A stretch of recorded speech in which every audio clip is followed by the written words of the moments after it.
Crime চিন কৰা এটা আমাৰ নিয়ম এটা থাকে, প্ৰক্ৰিয়া এটা থাকে। তো সেইটোকে কৰাবলৈ কাৰণে আমি আহিছিলোঁ এতিয়া ৰাতি। তো সি পলায়ন কৰিবলৈ চেষ্টা কৰি আমাৰ যিটো যোনে ধৰি আছিলে আমাৰ ষ্টাফ, তো তাকে গোটা মাৰি পুখুৰীত জাপ মাৰি সি তাতে পলাবলৈ চেষ্টা কৰোঁতে সি চাগে পাৰ হ'ব নোৱাৰিলে। তো ইয়াতে আটকি গ'ল। তো আমি SDRF টিম আহি কিনে ইয়াত অভিযান চলালোঁ। তো আপোনালোকে দেখা পালে তাৰ ডেড বডি ইয়াতে আমি উদ্ধাৰ হৈছে। এটা নামটো আছিল তপজুল ইছলাম, যে আমি আমাৰ ৰিচেণ্টলি যিটো ৰেপ কেছ এটা হৈছিলে সেই কেছত এটা আমি মানে গ্ৰেপ্তাৰ কৰিছিলোঁ। তো বাকী যিটো আমি প্লেচ অফ অকাৰেঞ্চত যিটো ক্ৰাইম চিন ৰিক্ৰিয়েটৰ যিটো আমাৰ এটা নিয়ম আছিলে তাকে আমি আনিছিলোঁ। তো আজি ঘটনাটো সেইটো হৈছে। আৰু তিনি অভিযুক্ত আছিল, প্ৰায় 2 অভিযোগ কৰাটা কৰিছে নেকি? আৰু নাই, বৰ্তমানটো আমি সেইটো তাক কৰা নাই, এজনে কৰা হৈছিলে। তো তাকে লৈ আৰু সি মূল অভিযুক্ত আছিল। তো তাকে লৈ আমি ক্ৰাইম চিনত আহিছিলোঁ। তো তাৰপিছত সি পুখুৰীত জাপ মাৰি দিলে পলাব চেষ্টা কৰি। তো তাৰ আজি ডেড বডি আমি পালোঁ। গুলি আছিল নেকি? নাই, গুলি হোৱা কথা নহয়। আমি ইয়াতে ক্ৰাইম চিনত ৰিক্ৰিয়েট কৰিব আহিছিলোঁ ইয়াতে। তো সি পলাব চেষ্টা কৰি পানীতে জাপ মাৰিলে, চাগে সাঁতুৰি পাৰ হ'ম বুলি ভাবিছিল নেকি চাগে। তো পাৰ হ'ব নোৱাৰিলে, সি আটকি গ'ল। তো আমি SDRF টিম আনিলোঁ। হেণ্ডকাপ আছিল নেকি হাতত? হাতত হেণ্ডকাপ আছিলে, আমি হেণ্ডকাপ লগাই আনিছিলোঁ। হয়, এই ক্ষেত্ৰত আচলতে এটা কথা কয় নহয়, ভগৱান বোলা এজন আছে। এই ক্ষেত্ৰত আমি ধিংবাসী ৰাইজৰ যোৱা ঘটনাটো সংঘটিত হোৱাৰ পৰাই এটা তীব্ৰ প্ৰতিবাদ আছিলে, তীব্ৰ দাবী আছিলে যে দোষীক এনকাউণ্টাৰ কৰিব লাগে। কিন্তু আৰক্ষীয়ে এনকাউণ্টাৰ নকৰিলেও তাৰ ফল আৰক্ষীৰ সন্মুখতে তেওঁ নিজে পানীত জঁপিয়াই যিধৰণে মৃত্যুবৰণ কৰিলে, ইয়াক লৈ ধিংবাসী ৰাইজ সুখী। আৰু সেই যি কণমানি নাবালিকাগৰাকী আছিলে তাই ন্যায়ৰ ক্ষেত্ৰত কিছু হ'লেও আমি সকাহ পোৱা যেন অনুভৱ কৰিছোঁ।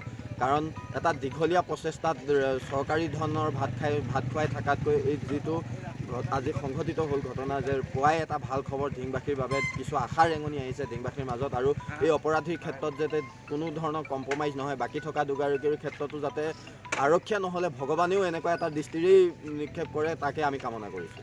আমি গোটেই অসমবাসীক জনাব বিচাৰিছোঁ যে যোৱাকালি যিটো ঘটনা হৈ গ'ল ঢিঙত, আমাৰ যোৱা পৰহি, তাৰ যিজন মেইন অভিযুক্ত তফাজ্জুল ইছলাম, সেই ল'ৰাটো আমাৰ বৰবেটি গাঁৱৰ। তো আমি বৰবেটি গাঁও হিচাপে গাঁওবাসী হিচাপে যথেষ্ট লজ্জাবোধ কৰিছোঁ। আৰু লগতে আজি ৰাতিপুৱা গম পাইছোঁ যে সেই ল'ৰাটো যোৱা ৰাতি পানীত পৰি মৃত্যুবৰণ কৰিছে। আজি ৰাতিপুৱাই আমি বৰবেটি গাঁওবাসীয়ে চবেই একেলগে বহি পেলাই এটা সিদ্ধান্ত কৰিলোঁ, 3টা প্ৰস্তাৱ আমি লৈছোঁ তাৰ এগেইনষ্টত, যে সেই ল'ৰাজনক আমি আমাৰ ইয়াত কবৰস্থান যিটো আছে তাত আমি জেগা নিদিওঁ, আমাৰ ৰাইজৰ সিদ্ধান্ত এইটো। তাৰপিছত তাৰ জানাজা আমি নপঢ়োঁ, আৰু সেই পৰিয়ালটোক আমি সামাজিক হিচাপে এঘৰীয়া কৰিছোঁ। আমি অপৰাধীৰ লগত নাই, আমি সদায় ন্যায়ৰ লগত আছোঁ। আমি গাঁওবাসী হিচাপে বিচাৰোঁ যে দোষীৰ শাস্তি হওক, দোষী সদায় দোষী। আমাৰ সমাজত দোষীৰ কোনো স্থান নাই। আমাৰ ৰাজহুৱা সিদ্ধান্ত এইটো, আমি চবেই ৰাইজে মিলি আজি ৰাতিপুৱা লৈছোঁ। আপোনালোকৰ মাধ্যমেদি আমি গোটেই অসমবাসী ৰাইজক ক'ব বিচাৰিছোঁ যে আমাৰ ঢিঙত ইতিমধ্যে যিটো দৰ্শনকাণ্ড সংঘটিত হৈছে তাৰ মূল অভিযুক্ত তফাজ্জুল আলী, তেওঁ ইতিমধ্যে পানীত পৰি, আমি খবৰ পাইছোঁ পানীত পৰি মৃত্যুবৰণ কৰিছে।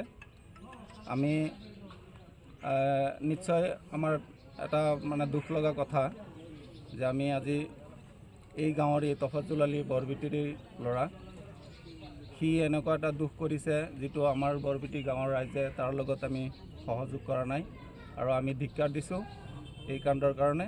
আমি সমজুৱাভাৱে আজি প্ৰস্তাৱ গ্ৰহণ কৰিছোঁ যে তেওঁৰ জানাজা নামাজত আমি অংশগ্ৰহণ নকৰোঁ, আমাৰ ৰাজহুৱা কবৰস্থানত তেওঁক আমি কবৰ দিবৰ কাৰণে নিদিওঁ, আৰু এই পৰিয়ালটোক আমি সামাজিকভাৱে বৰ্জন কৰিছোঁ।